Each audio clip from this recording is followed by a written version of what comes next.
मंडळी, महायुती सरकारमधील मंत्र्यांच्या बहुप्रतीक्षित खातेवाटपानंतर आता पालकमंत्री पदाइतकीच मंत्र्यांच्या वाटेला येणाऱ्या सरकारी बंगले वाटपाची जोरदार चर्चा सुरू आहे। मुख्यमंत्री, उपमुख्यमंत्री, कॅबिनेट मंत्री, मंत्री आणि राज्यमंत्री अशी उतरंड असलेल्या सरकारमध्ये सरकारी बंगला हा प्रतिष्ठेचा विषय मानला जातो। मागच्या पंचवार्षिकला तुम्ही वर्षा आणि सागर बंगल्याची सगळ्यात जास्त चर्चा ऐकली असेल, पण मंत्र्यांसाठी बनवण्यात आलेल्या रामटेक बंगल्यात मात्र कुणालाच राहायला जायचं नाहीये।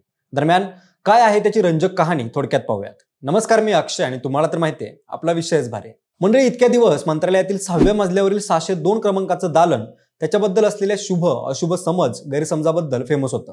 त्या दालनाबाबत असा गैरसमज पसरला आहे की ते दालन वापरणारा आमदार पुन्हा निवडून येत नाही, पुन्हा मंत्री होत नाही किंवा मग त्याच्यासोबत काहीतरी अशुभ घडतं। 2014ला ही चर्चा जास्तच फोफावली।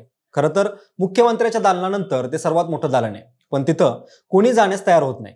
या 602 नंबर केबिनचं रहस्य आपण एका व्हिडिओमधून समजावून घेतलं होतं। आतापर्यंत अजितदादा, पांडुरंग फुंडकर, एकनाथ खडसे आणि अनिल बोंडे यांना या 602 केबिनची झळ बसल्याचं सांगितलं जातं।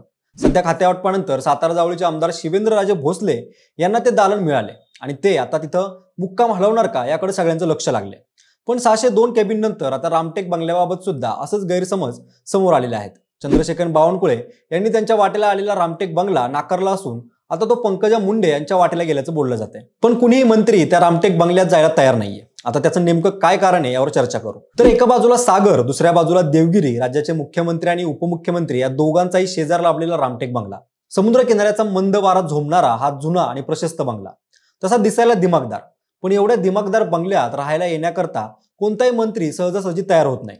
जो मंत्री येतो त्याच्या मनात धाकधूक असते, संशयाचं भूत शिरतं, अनेकांना भीती वाटते। पण खरं तर जुन्या धाटणीचं बांधकाम, समुद्र किनारा लाभलेल्या या हवेशीर बंगल्याला ग्रहण लागावं आणि तिथं राहायला येणाऱ्यांना इतक्या देखण्या बंगल्याची धास्ती वाटावी असं काय घडलंय तिथं? जो मंत्री तिथं राहायला येतो त्याची राज्याच्या राजकारणात काही ना काही कारणामुळे, आरोपांमुळे कोंडी होते आणि अखेर त्यांना रामटेक बंगला सोडावा लागतो, अशी धारणा राजकीय वर्तुळात असल्याचं बोललं जातं। विशेष म्हणजे रामटेक बंगल्यानं साल 2000 सालापासून कुणाला त्याच्या जवळ जास्त दिवस टिकून दिलं नसल्याचंही सांगितलं जातं। 1978 साली शरद पवार यांनी वसंतदादांचं सरकार या बंगल्यात वास्तव्यास असताना पाडलं होतं। तेव्हा पवारांनी दिलेल्या राजकीय धक्क्याची जोरदार चर्चा झाली होती। त्यामुळं पवारानंतर हा बंगला गोपीनाथ मुंडे यांनी मागून घेतला होता। मात्र तेव्हापासून त्या जागी येणाऱ्या प्रत्येक मंत्र्याला उतरती कळ लागली असं म्हटलं जातंय। रामटेक बंगल्याच्या इतिहासाबद्दल बोलायचं झाल्यास 1995 नंतर रामटेक बंगला अशुभ असल्याची चर्चा राजकीय वर्तुळात रंगू लागली। कारण 1995ला रामटेकमध्ये विलासराव देशमुख वास्तव्यास होते आणि त्यांचा मोठा पराभव झाला। पुढं आघाडी सरकारच्या काळात छगन भुजबळांना हा बंगला मिळाला। मात्र त्यानंतर छगन भुजबळ यांचं नाव तेलगी घोटाळा प्रकरणात गाजलं। स्टॅम्प पेपर घोटाळ्यात भुजबळ यांच्या नावाची चर्चा झाल्यानंतर भुजबळांना त्यांच्या मंत्रिपदाचा राजीनामा द्यावा लागला होता।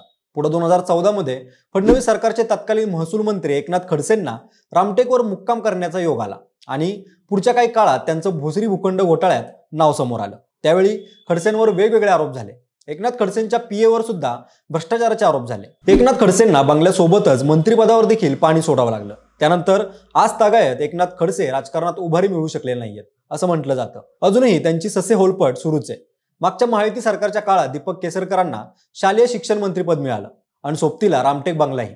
पण यंदा मात्र निवडणुकीत महायुती सरकारला भरघोस यश मिळूनही मंत्रिपद काय केसरकरांच्या वाटेला आलं नाही। असा इतिहास असणारा रामटेक बंगला सध्या महसूल मंत्रिपदी बसलेल्या चंद्रशेखर बावनकुळेंना सामान्य प्रशासन विभागाकडून हा बंगला देण्यात आला। पण रामटेक बंगल्याचा मागचा इतिहास पाहून चंद्रशेखर बावनकुळे यांच्या मनातही शंकेची पाल चुकचुकली आणि धाकधूक सुरू झाली। त्यामुळे पंकजा मुंडे आणि बावनकुळेंमध्ये आता बंगल्याची अदलाबदल होऊ शकते अशी चर्चा सुरू झाली। रामटेक बंगल्यात एकेकाळी गोपीनाथ मुंडेंचं वास्तव्य होतं, त्यामुळे त्यांची लेक म्हणून पंकजा मुंडेंचं रामटेकशी भावनिक नातं आहे। त्यामुळं पंकजा मुंडेंना शासन निर्णयानुसार मिळालेला पर्णकुटी बंगला आणि बावनकुळेंना मिळालेला रामटेक बंगला यांची या दोन मंत्र्यांमध्ये अदलाबदली केली जाण्याची शक्यता वर्तवली जाते। खरं तर बावनकुळेंचं कुटुंब रामटेक बंगल्याची पाहणी करून गेलं। त्यावेळी संकेत बावनकुळे आणि सामान्य प्रशासन विभागाचे अधिकारी यांच्यात बंगल्याच्या नूतनीकरणाची चर्चाही झाली। त्यामुळं रंगरंगोटी आणि जुनं बांधकाम हटवल्यानंतर बंगला चंद्रशेखर बावनकुळे स्वीकारतायत की पंकजा मुंडे हे पाहणं महत्त्वाचं ठरेल। पण मंडळी, रामटेक बद्दल पसरलेल्या धारणा आणि मंत्र्यांची झालेली गच्छंती हा निव्वळ योगायोग म्हणायचा की राजकीय नरेटिव्हचा भाग, याबद्दल तुम्हाला काय वाटतं आम्हाला कमेंट करून नक्की सांगा। जर व्हिडिओ आवडला असेल तर लाईक आणि शेअर करा। सोबतच आपल्या विशेष भारी या YouTube चॅनलला सबस्क्राईब करायला विसरू नका। धन्यवाद।